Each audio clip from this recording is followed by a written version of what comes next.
Hi y'all, this is Regina. Welcome back to Regina's Crafting and More. I am test stitching some watermelon earrings. These have the little openings. There's two pair.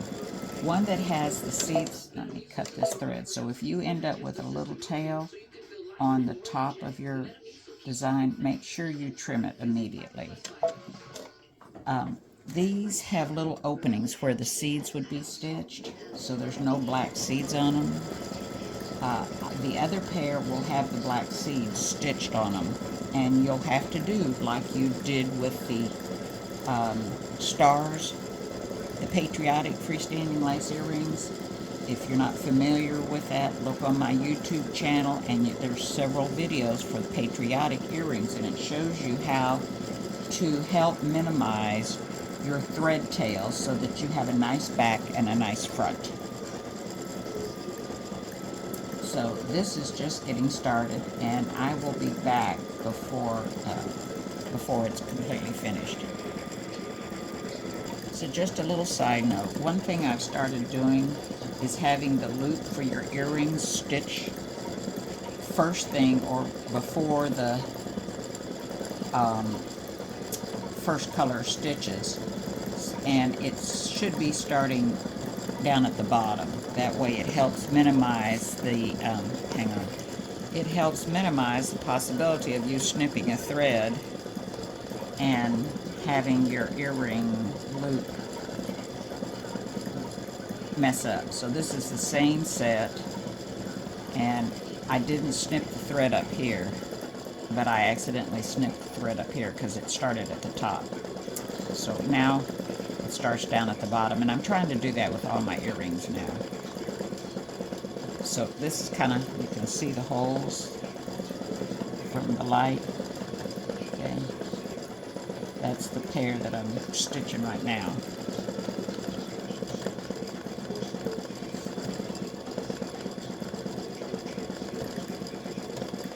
And once again, you want to use the 2 layers of water-soluble stabilizer, and wind your bobbins from your thread that you're going to use on the top.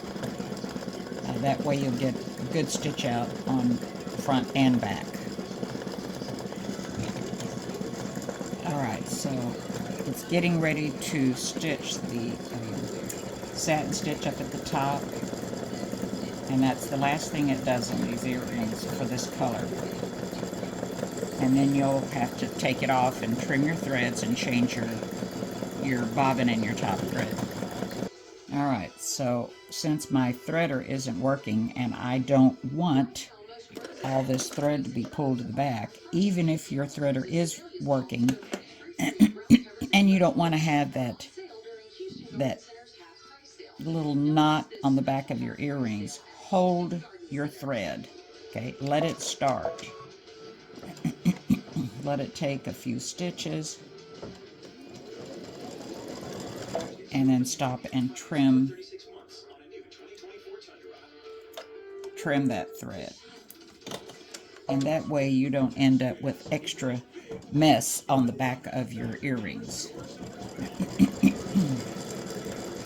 So this is going to do the rind. Excuse me. Allergy stuff is terrible. I have my granddaughter here. I live in Houston. We were affected by Tropical Storm Beryl, whatever the heck the name of it was, and we are fortunate that we have a generator, and so we have air and electricity and everything.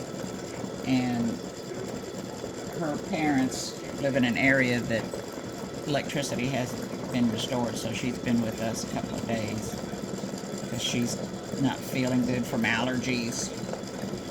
They took her to the doctor. It's not the C word, but it is definitely allergies. So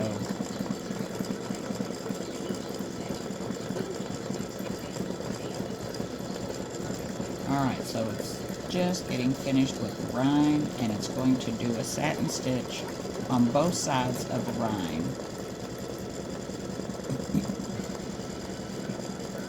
And it's just a little tiny satin stitch that it's going to do.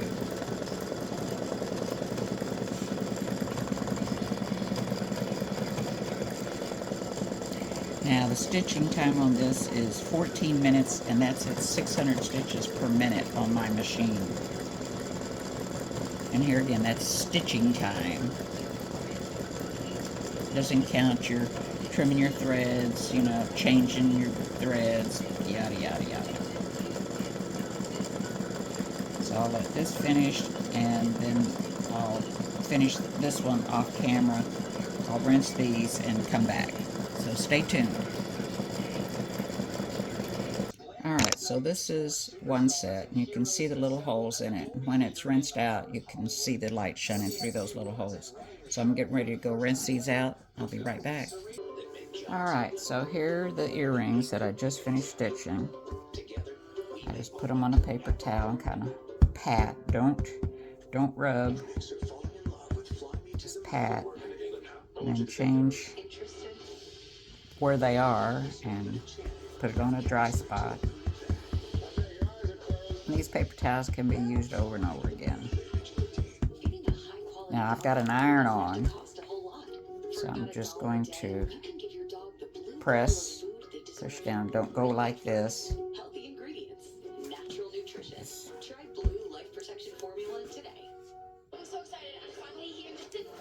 And peel it back.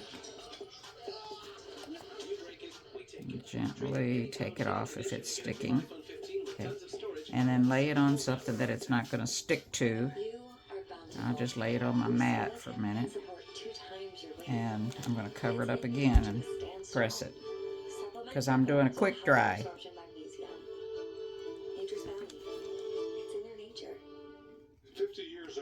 Be careful. And sorry, here we go. So you can see that, and there they are. Now these aren't totally dry, but by the time they cool off, you can even, if you've got an iron, no stick iron, you can put it directly on. Leave it there for a little bit. Don't use steam. I've got steam on.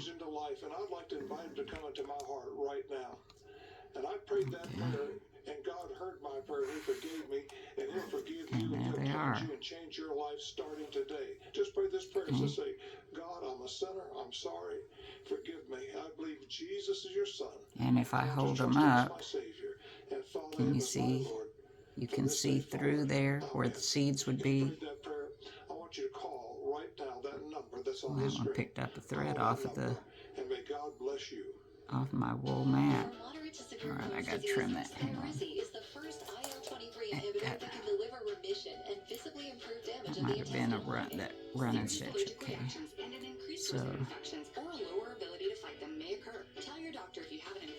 you can see the holes. All right, so that's one option. So I've got the other pair that I'm going to stitch that has the seeds in it. But that takes that special way of holding your thread and not letting it get sucked back to the back. All right, hang on.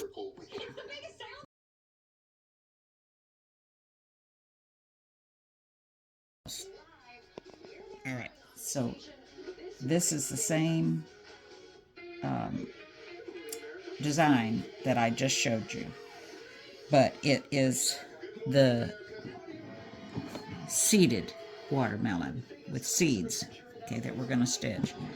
So hopefully you can see that there are holes in this one. It's just like the other one that we did just a few minutes ago. And this is getting ready to do its final stitch across the top, I believe. So it starts out just like the seedless watermelon. And then I'm going to be putting in my green again.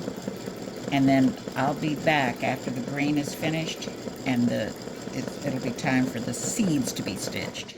So we got to put in our black bobbin and our black thread. Alright, so here's the tricky part. You want to hold your thread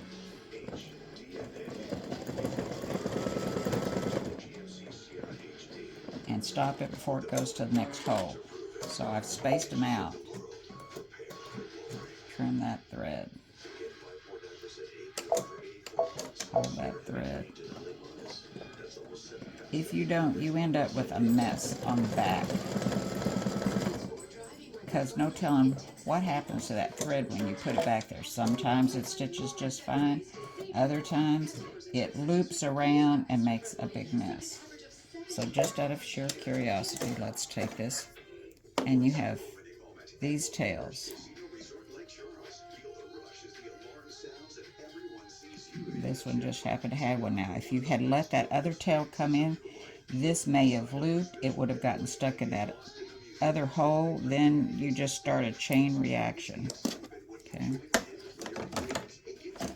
It's just been a good thing for me to figure this out so that I didn't end up with all that junk on the back.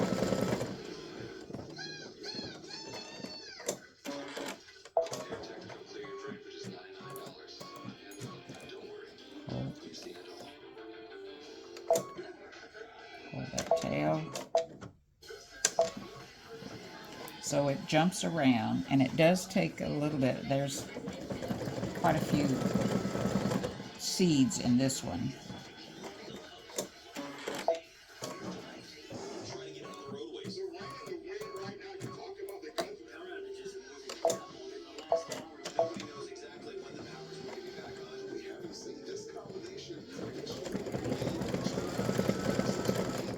You can try it the other way, not holding the thread. I hope it works out for you. I know that I kept struggling with the stars and stripes and the stars because the threads at the back would just be a mess.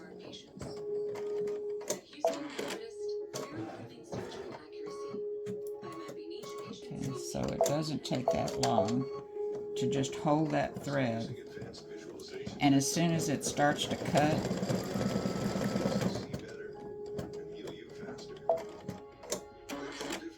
you can hit your stop button.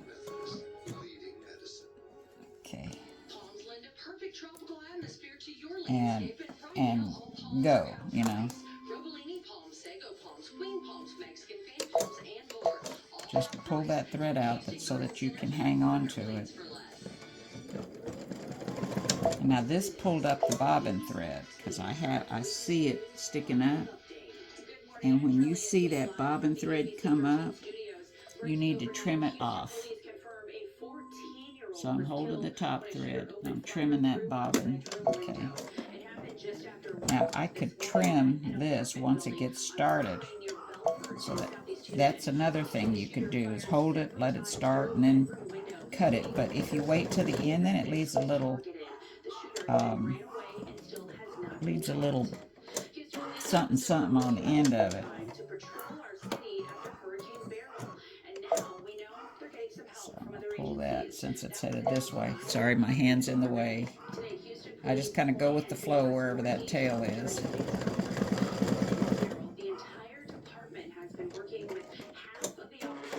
And stop it before it gets to the next seed. Alright, so let's look at the back, because you get the drift. So now you have those little seeds, those little tails on the back, and they're just sticking straight up. They don't get wrapped around each other. It's a whole lot easier to trim them when they don't get stuck, because you've got so much going on in the back with the threads.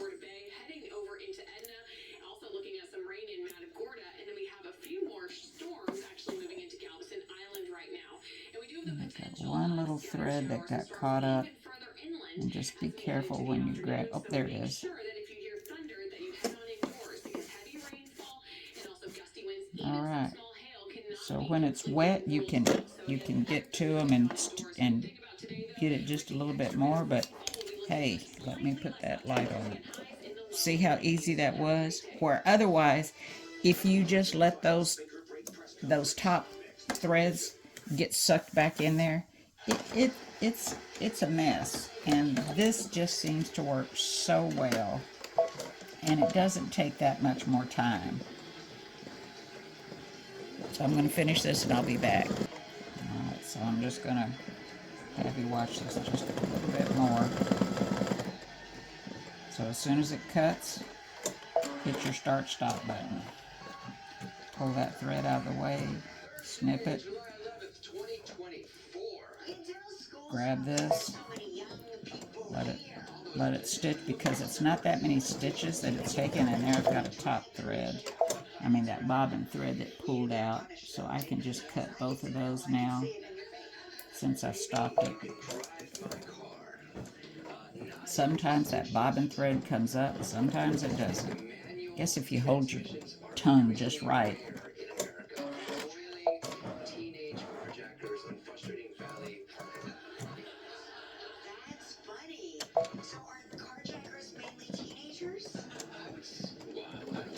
There it is again. So it's already taken a couple of stitches, so I'm just going to trim both of those, the bobbin thread and that top thread that I was holding.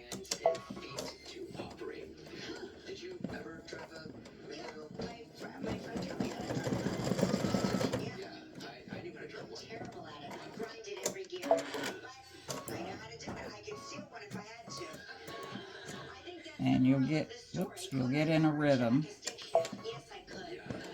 And like I said, I've spaced it so it jumps back and forth. It's not right together, because if it did, it might end up doing a jump stitch on you. And the less you have to cut, the better. Oh, that pulled up the bobbin thread too, so we won't have that much on the back to deal with. And we're almost done. There's another top bobbin thread that came up. Sometimes it sucks it. No, that one didn't. As soon as it cuts, stop the machine. Trim those tails. Grab your top thread. Okay.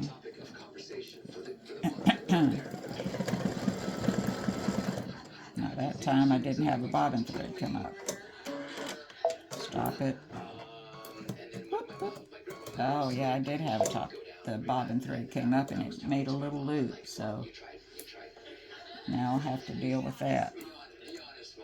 But this really does help minimize any kind of mess, and you get to do something that otherwise you wouldn't want to do because of the mess that's on the back.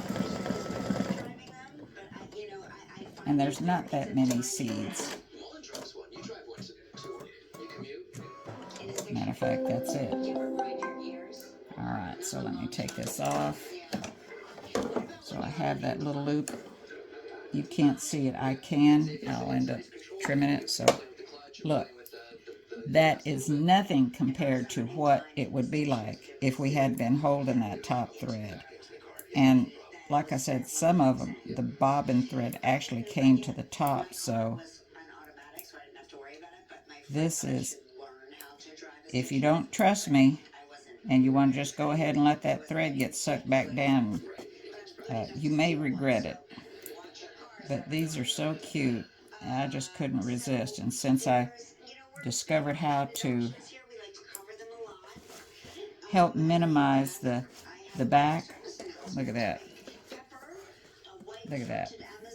So I've got little tails here. There we go. Just approach it at a different angle, and that gives you a nice back and a very nice front. So that's the seeded watermelons earrings. Enjoy. Post a picture in my group. Let me see what you're doing. Thanks. All right, y'all. So here are the watermelons. You've got this set, which is seedless and seeded. And I don't know if you can see this. Yeah, you can see through them. So the holes are open. And then you have this slice of watermelon, and it'll have a seedless.